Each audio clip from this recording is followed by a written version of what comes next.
और आज भी नियम है महाराज, जिसकी फैक्ट्री नहीं चलती हो, प्रॉपर्टी की आप खरीदारी बेचादारी करते हो, प्रॉपर्टी से जुड़ा हुआ काम करते हो, या लोहे से जुड़ा हुआ करते हो, या फैक्ट्री आदि का कर्म करते हो, कोई मैन्युफैक्चरिंग करते हो, वो नहीं चल रहा, तो हनुमान जी के उल्टे पांव का सिंदूर लीजिए और हनुमान जी के दूसरे नंबर के भाई गतिमान का नाम लीजिए। किसका नाम लेना है? गतिमान। गतिमान का नाम लेकर फैक्ट्री के बाहर या फैक्ट्री पर एक स्वस्तिक का निर्माण कर दीजिए, हनुमान जी के उल्टे पांव के सिंदूर और गतिमान का नाम लेकर।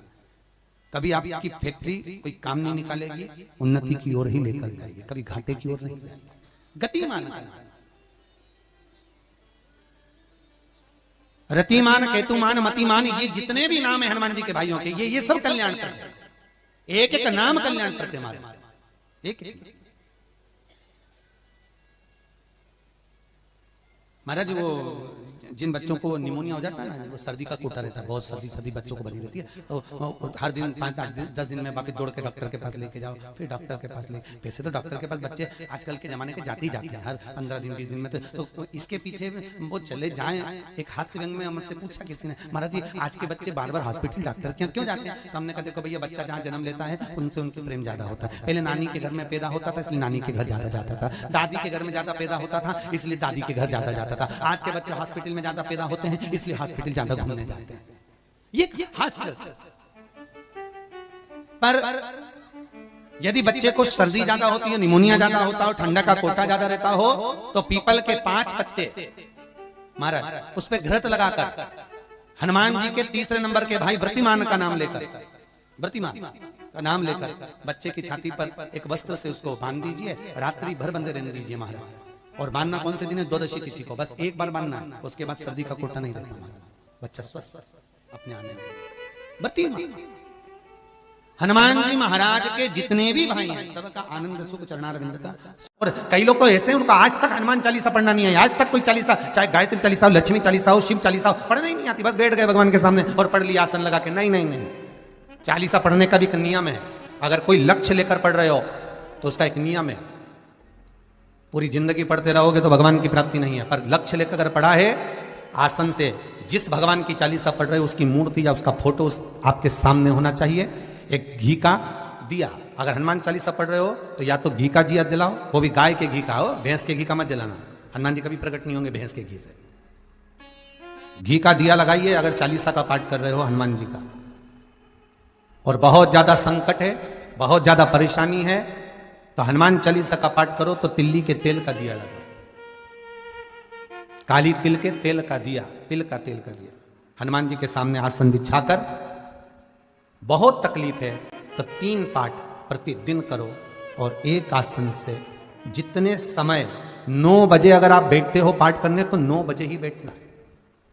11 दिन तक प्रतिदिन 3 पाठ रोज करो। एक पानी का लोटा, कलश, तांबे का जल, अर्थात तांबे का लोटा हो, स्टील का लोटा हो, तुम्हारे पास जो कलश हो, उसमें जल भरकर, एक सिक्का उसमें पटक कर, एक लौंग पटक कर प्लेट से ढक कर रख दो, और प्रतिदिन बस टाइम पर बैठकर पाठ करो। 11 दिन पूर्ण होंगे, जिस कामना से आपने पाठ करा है, बस वो सिक्का, वो लौंग कलश में से निकाल लो, जल का आचमन करो, और जिस काम के लिए करा है वो जल उस प्रयोग में ले लो। उस प्रयोग, किसी से बात करने जाना है तो वो जल पी कर जाइए, कोई से हाथ मिलाना है तो वो सिक्का, वो लौंग अपने हाथ में रखिए, अपने साथ रखिए। सुंदरकांड का पाठ घर में करवा रहे हैं और पंडित जी को फोन लगा कर कह रहे हैं सबको मजा आना चाहिए। अब तुम पाठ करा रहे हो कि अब हम बोले व्यासपीठ से अच्छा थोड़ी ना लगेगा। अब बोलो री जीजियो सही है कि गलत है, और जीजा तुम भी बोलो रे सही है कि गलत है। अब ऐसी बात हम कहें अच्छा लगे? सुंदरकांड का पाठ करा रहे हैं और पंडित जी को फोन लगा के कह रहे हैं सबको मजा आना चाहिए महाराज। हम तो बहुत सारे सुंदरकांड करने वाले थे, परंतु हमने तुम्हारा सुना था कि तुम सुंदरकांड में बहुत मजा ला देते हो, इसलिए हम तुमसे करा रहे हैं, इसीलिए तुमसे करा रहे हैं। अब सुंदरकांड का पाठ मेरे हनुमान जी की कथा, मेरे हनुमान जी का चरित्र मजा लेने के लिए नहीं है, मोक्ष लेने के लिए है। ये मजा करने का विषय नहीं है, ये मोक्ष पाने का विषय है।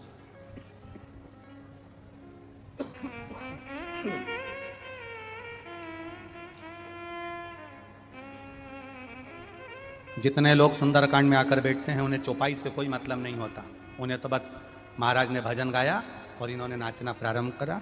जिस सुंदरकांड में लोग ज्यादा नाच लें समझ लो वो सुंदरकांड सफल हो गया। नहीं, शिव महापुराण की कथा कहती है भगवान शंकर का एक अंश अवतार है मेरे श्री हनुमान जी महाराज।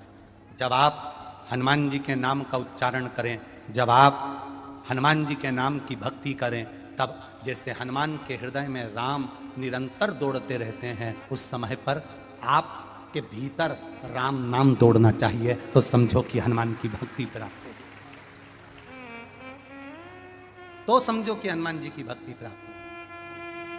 एंजॉय के लिए नहीं, मजे के लिए नहीं, भक्ति के लिए। कल आपको कथा में कहा था भीड़ बढ़ाने के लिए शिव पुराण में मत आना, कल भी कथा में कहा था और आज भी कराएं। भीड़ बढ़ाने के लिए शिव महापुराण में आने की जरूरत नहीं है। जिसको भीड़ बढ़ाने का शौक हो वहां चले जाओ। भीड़ बढ़ाने के लिए कभी शिव पुराण में मत आना, शिव पुराण में आओ तो भक्ति बढ़ाने के लिए आना कि मुझे शंकर का गुणगान करना है, मुझे भजन करना है, मुझे एक लोटा जल देवादिदेव महादेव को चढ़ाना है, मुझे शिव तत्व को प्राप्त करना है, मुझे शंकर का गुणगान करना है। मैं शिव पुराण से सीख कर जाऊंगी तो एकांतेश्वर महादेव को अगर कुछ नहीं चढ़ाऊंगी, 5 पेड़ की पत्ती तोड़कर चढ़ा दूंगी तो मेरा एकांतेश्वर राजी हो जाएगा। यह सीखना है हम।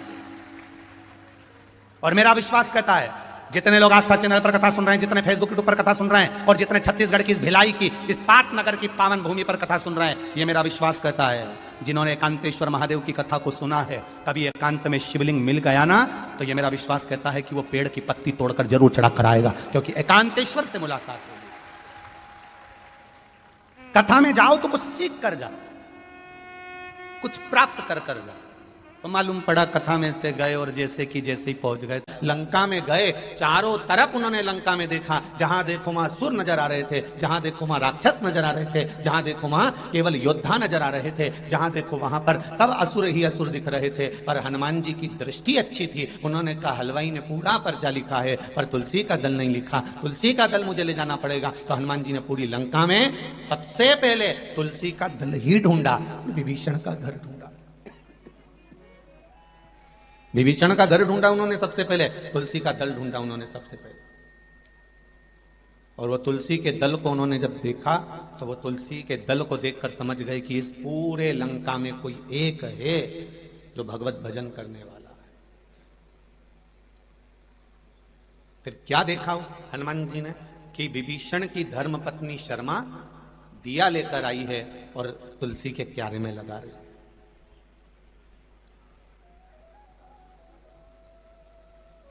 जब विभीषण की धर्मपत्नी शर्मा तुलसी के क्यारे में दिया लगा रही है तो हनुमान जी क्या देखते हैं कि उस समय पर कुंभकर्ण की धर्मपत्नी वहां पर ब्रज ज्वाला आकर खड़ी हो गई और उसने दिया उठाकर नीचे रख दिया। कुंभकर्ण की 3 धर्मपत्नियां थी, उसमें ब्रज ज्वाला सबसे बड़ी थी, फिर तड़ियात्मा, फिर तीसरे नंबर पर है करकटी। इस कुंभकर्ण की धर्मपत्नी ब्रजज्वाला ने उस दिए को उठाकर नीचे रखा। अब कितनी बड़ी बात है, जरा ध्यान दीजिएगा कि वो राक्षस की पत्नी है, कुंभकर्ण की पत्नी, और ब्रजज्वाला राजा बलि की लड़की भी है, एक रत्ना और एक ब्रजज्वाला। रत्ना बाद में पूतना बनी थी, रत्नमाला, और ब्रजज्वाला कुंभकर्ण की धर्मपत्नी बनी। देखा उन्होंने कि ये ब्रजज्वाला आई और विभीषण की धर्मपत्नी शर्मा ने दिया लगाया और वो दिया इस ब्रजज्वाला ने उठाकर नीचे रख दिया, तो शर्मा को क्रोध आ गया, शर्मा को गुस्सा आया कि मैंने तुलसी जी में क्या रखा और इसने उठाकर नीचे रख दिया। थोड़ा सा क्रोध आएगा जब आप गलत कर रहे हो और गलत करने वाले व्यक्ति को अगर थोड़ा सा सुधारा जाएगा, गलत करने वाले को थोड़ा सा संवारा जाएगा, गलत जगह से अच्छी जगह पर लाया जाएगा, तो थोड़ा ना थोड़ा क्रोध तो आएगा, उसको कोई नकारा नहीं जा सकता।